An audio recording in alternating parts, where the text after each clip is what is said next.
Hello my dear friends, this is Akanksha Singh. Welcome you on YouTube channel Way to JRF. आज हम discuss करने वाले हैं mock test series number 40।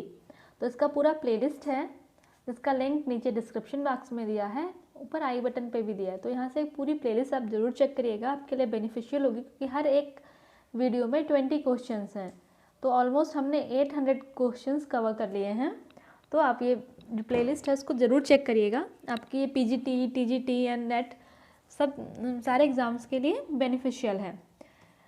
So start करते हैं video. And video start करने से पहले अगर वीडियो आपको अच्छी लगे तो लाइक एंड शेयर ज़रूर करिएगा, और चैनल पर पहली बार हैं या आप मुझे पहली बार सुन रहे हैं तो चैनल को सब्सक्राइब ज़रूर कर लीजिएगा। So start the video. Which of the following food delivery system used for hospital in patient? कौन सा फूड डिलीवरी सिस्टम है जो हॉस्पिटल में यूज़ किया जाता है पेशेंट्स को फूड प्रोवाइड कराने के लिए?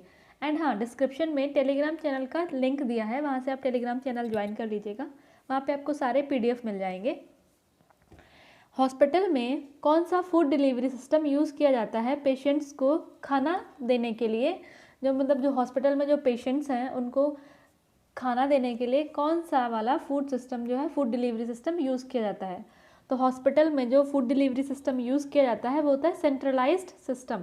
और ये बफेट वाला जो बुफे वाला है ये कैफेटेरिया में हो गया या जो कॉन्फ्रेंसेस हैं वहाँ पे यूज़ किया जाता है। सेंट्रलाइज्ड मीन्स जो हॉस्पिटल है उसमें एक जगह पे बड़ा सा एक किचन होता है, डायरेटिक्स डिपार्टमेंट, वहाँ पे सिर्फ सारा खाना बनता है अकॉर्डिंग टू पेशेंट्स के अकॉर्डिंग। उसके बाद फिर वहाँ से हर एक वार्ड में फूड जो है सप्लाई किया जाता है। तो सेंट्रलाइज्ड मीन्स एक सेंटर यूनिट है, एक प्लेस है, वहाँ पे सारा खाना बन रहा है, उसके बाद सारे यूनिट्स में खाने को डिलीवर किया जा रहा है। तो सेंट्रलाइज्ड सिस्टम यूज़ किया जाता है।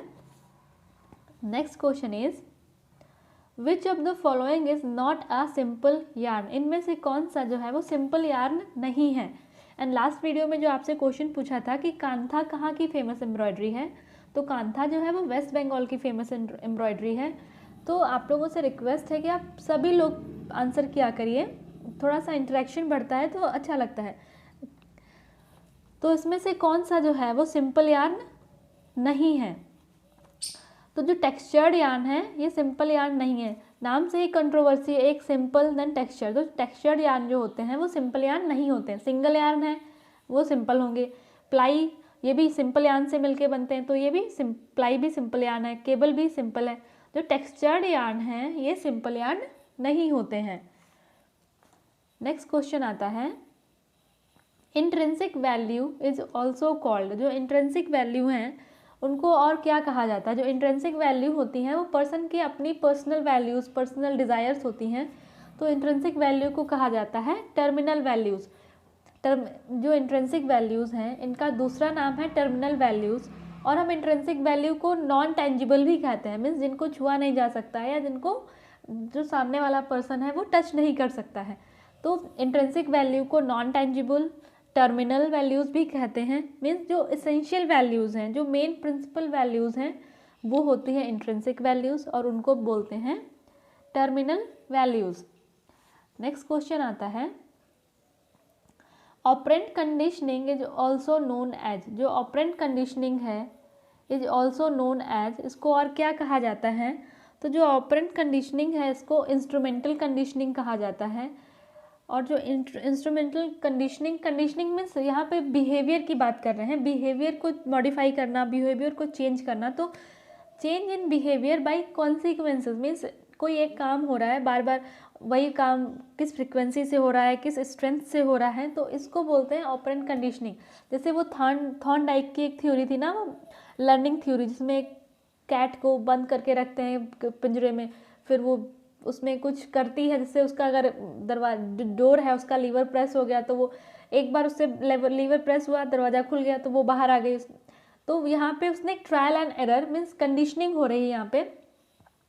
तो ये वही सेम यहाँ पे भी है कि ऑपरेशनल कंडीशनिंग को इंस्ट्रूमेंटल कंडीशनिंग कहते हैं, कि बिहेवियर में मॉडिफाई करना। तो बार बार कोई चीज़ कर रहे हैं, कोई काम बार बार कर रहे हैं, तो वो जब सेम काम एक ही काम बार बार करेंगे तो वो इम्प्रूवमेंट होगा, उसमें स्किल इम्प्रूव होंगे, उसकी स्ट्रेंथ इंक्रीज होगी। तो वही है कि ऑपरेंट कंडीशनिंग को इंस्ट्रूमेंटल कंडीशनिंग कहते हैं। और ये जो कंडीशनिंग होती है वो बेस्ड होती है फ्रीक्वेंसी पे, स्ट्रेंथ पे।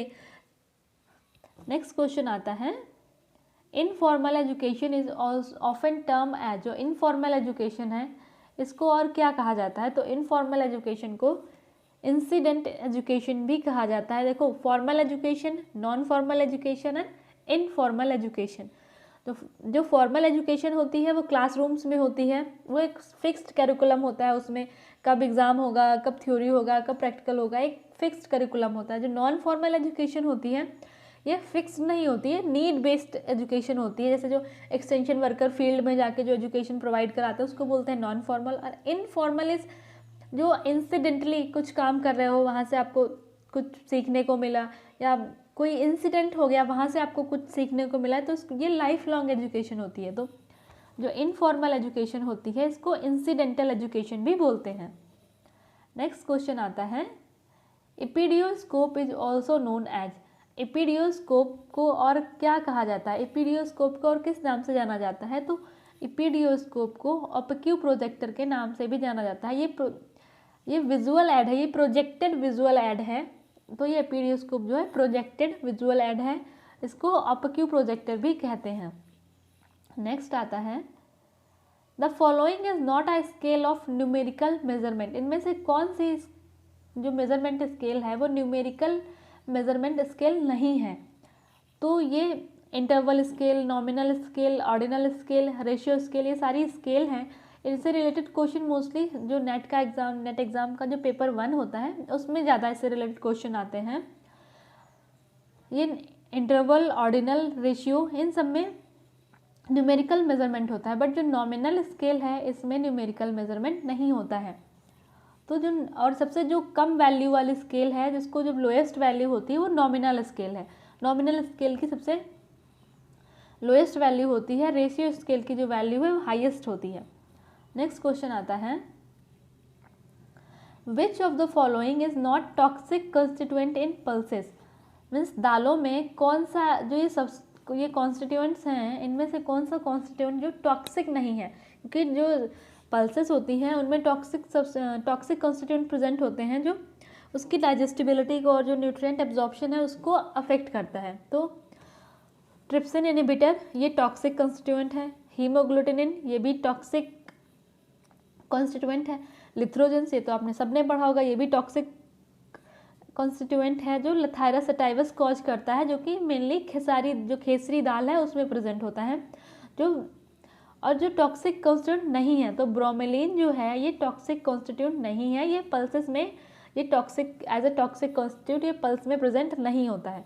बाकी जो हो ट्रिप्सिन इनहिबिटर हो गया, हीमोग्लूटिनेंस हो गया, लिथ्रोजेंस हो गया, ये सब टॉक्सिक कॉन्स्टिट्यूएंट है। और ये क्वेश्चन नेट के एग्जाम में मोस्टली पूछा जाता है, मीन्स 3-4 ईयर में ये रिपीट हो ही जाता है एक बार कि पल्सेस में क्या क्या टॉक्सिक सब्सटेंस हैं या फिर पल्सेस में कौन से टॉक्सिक कॉन्स्टिट्यूएंट्स नहीं हैं। तो ऐसे ही करके ये मोस्टली क्वेश्चन ऐसे ही पूछते हैं। So next question is, which of the following micro organism cause food borne intoxication, इनमें से कौन से ऑर्गेनिजम्स हैं जो food borne intoxication means food borne toxicity cause करते हैं? तो इकोलाई ये नहीं करता है, लिस्टीरिया मोनोसाइटोजेंस ये भी नहीं, क्लोस्ट्रीडियम बोटुलिनम ये फूड बॉर्न इंटॉक्सिकेशन है।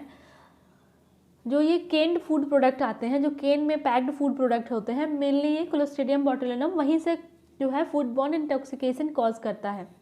तो जो फूड बॉर्न इंटॉक्सिकेशन कॉज करता है वो है क्लोस्ट्रीडियम बोटुलिनम। ठीक है, नेक्स्ट क्वेश्चन आता है,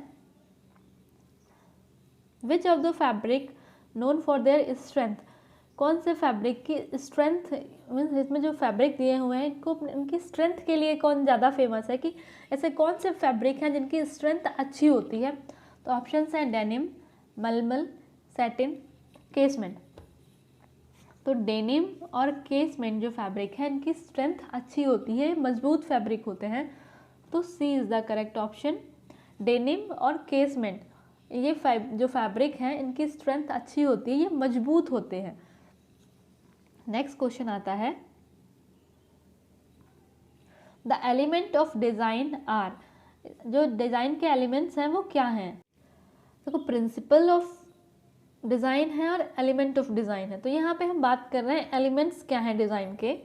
तो जो एलिमेंट्स हैं, लाइन एलिमेंट है, विज़न नहीं है, फॉर्म है, कलर है, टेक्सचर है। तो यहाँ पे आप एलिमिनेशन मेथड भी यूज़ कर सकते हो। आपको अगर इसमें पता होता कुछ कि हाँ जैसे विज़न नहीं है तो दो दो जिसमें है ये वाला ऑप्शन कैंसिल हो जाएगा, ये कैंसिल, देखो दो सामने ये कैंसिल, तो बचा एक ऑप्शन सी। तो C is the correct option. जो विज़न है ये एलिमेंट नहीं है, ये आर्ट का एलिमेंट है, डिज़ाइन का एलिमेंट नहीं है। जो लाइन हो गया, फॉर्म हो गया, कलर, टेक्सचर, शेप, ये सब जो है ये एलिमेंट है डिज़ाइन के। तो C is the correct option.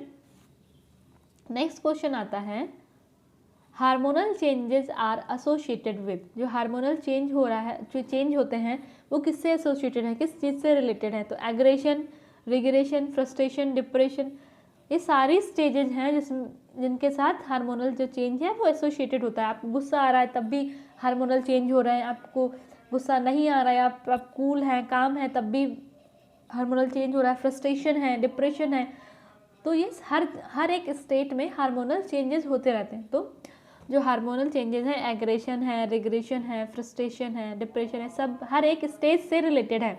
तो उसका जो करेक्ट आंसर होगा वो ऑल द करेक्ट हो जाएगा कि सारे ऑप्शंस जो हैं वो करेक्ट हैं। एग्रेशन, रिग्रेशन, फ्रस्ट्रेशन, डिप्रेशन, हर एक स्टेज में हार्मोनल चेंजेस होते रहते हैं। तो नेक्स्ट क्वेश्चन आता है वो है, vegetable rich in tannin turn brown on cutting. ये आपको स्टेट करना है कि ट्रू है या फॉल्स है। जो वेजिटेबल टैनिन में रिच होती है, जिनमें टैनिन ज़्यादा होता है, यहाँ पे RICH रिच है। द वेजिटेबल जो रिच होती हैं टैनिन में, वो कट करने पे ब्राउन कलर उस पर आ जाता है। तो ये आपको बताना है सही है गलत है। जैसे इसका एग्जांपल हो गया एप्पल, ठीक है, जब एप्पल को कट करते हैं तो वो ब्राउन होने लगता है। तो ब्राउन क्यों होने लगता है, क्योंकि उसमें टैनिन बहुत ज़्यादा प्रेजेंट है। तो ये ट्रू है। जो वेजिटेबल जिनमें टैनिन ज़्यादा होता है, जो टैनिन में रिच होती हैं, जब उनको कट करके रखेंगे और वो ऑक्सीजन के कांटेक्ट में आएंगी तो उनका जो कलर है वो ब्राउन होने लगता है। नेक्स्ट क्वेश्चन आता है, arrange the steps of decision making in correct sequence. जो ये डिसीजन मेकिंग का है, इनको जो स्टेप दिए हैं इनको करेक्ट सीक्वेंस में अरेंज करना है। तो डिसीजन मेकिंग के लिए सबसे पहले क्या करते हैं,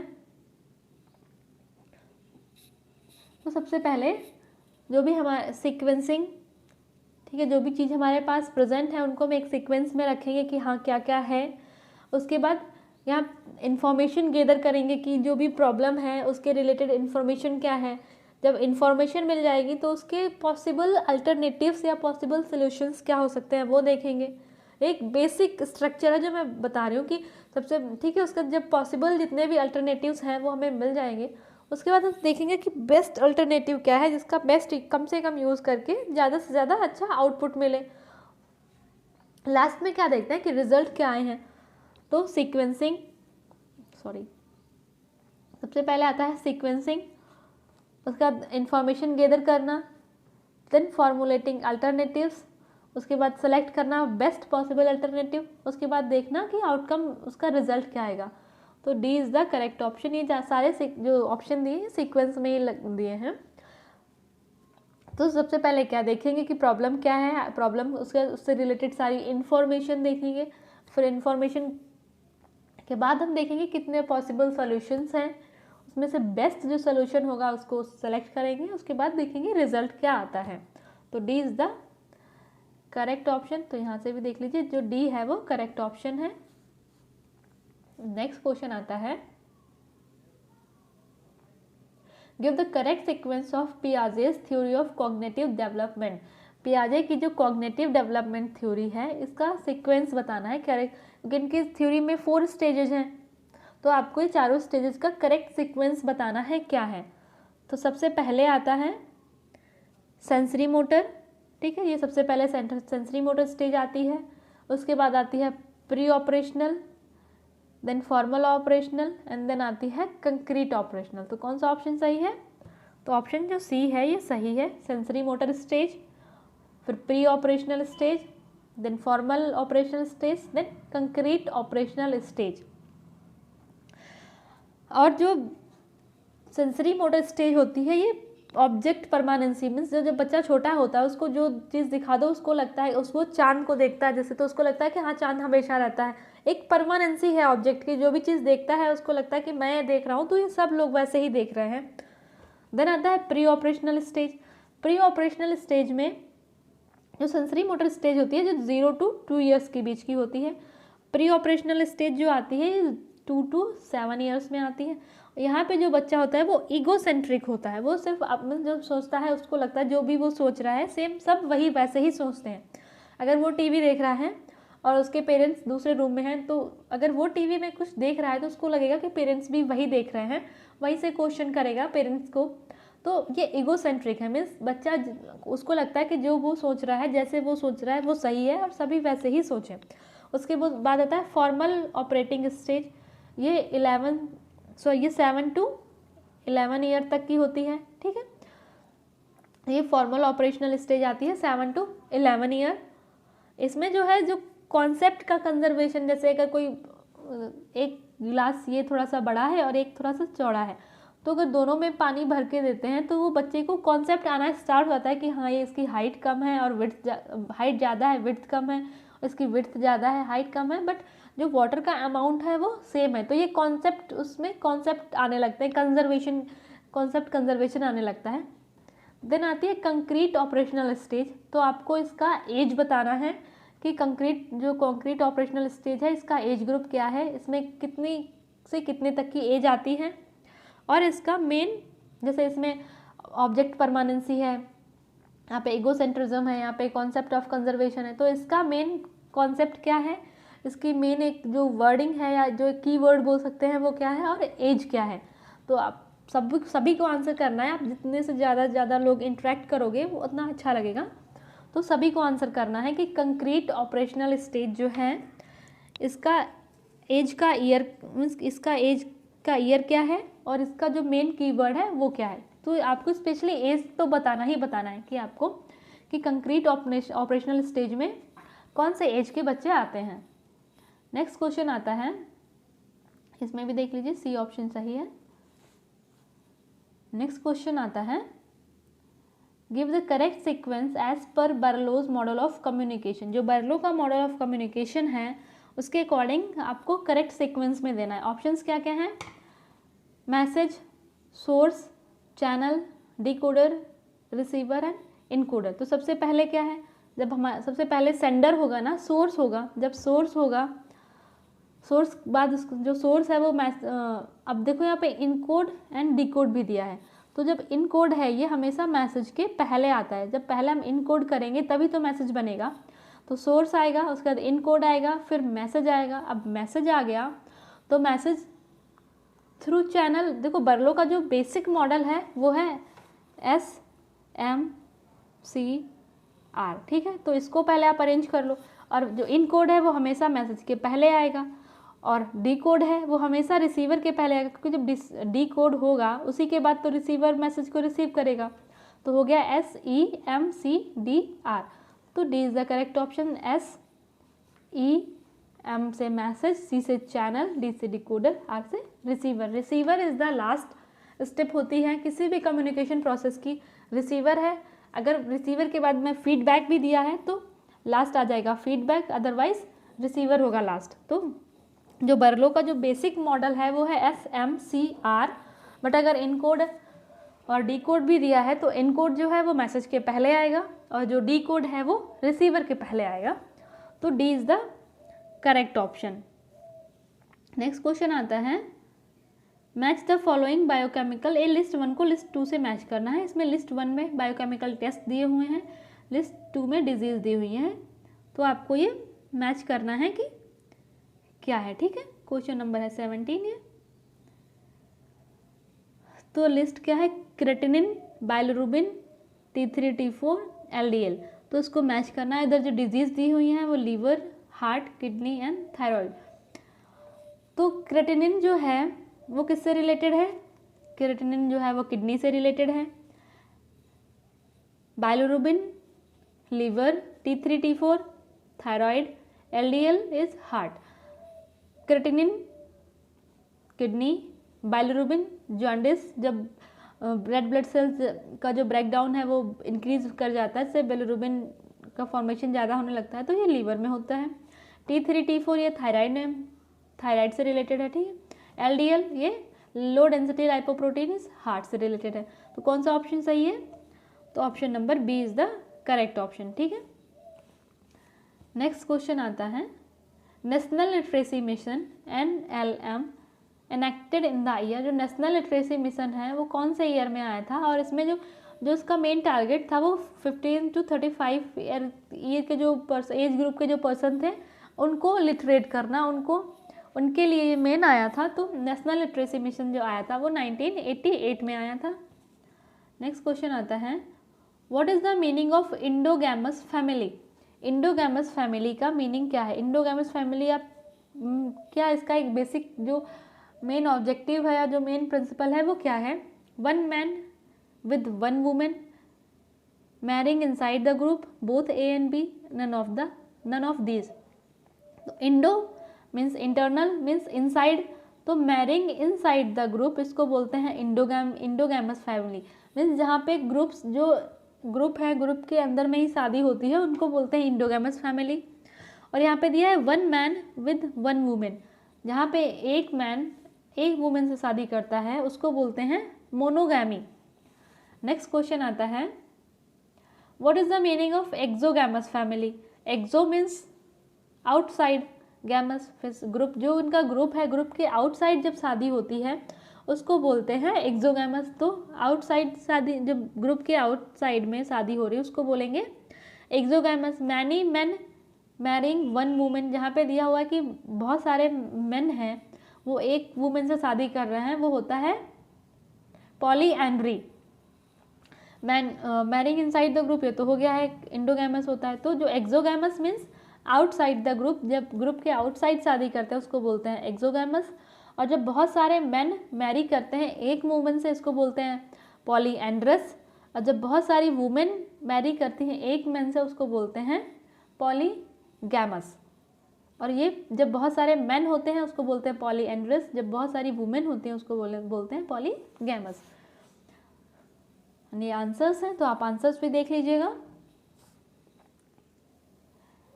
एंड अगर वीडियो आपको अच्छा लगा तो लाइक एंड शेयर जरूर करिएगा। जो मेरा फेसबुक पेज है way to JRF with Akanksha Singh, तो आप मुझे यहाँ से कांटेक्ट कर सकते हैं।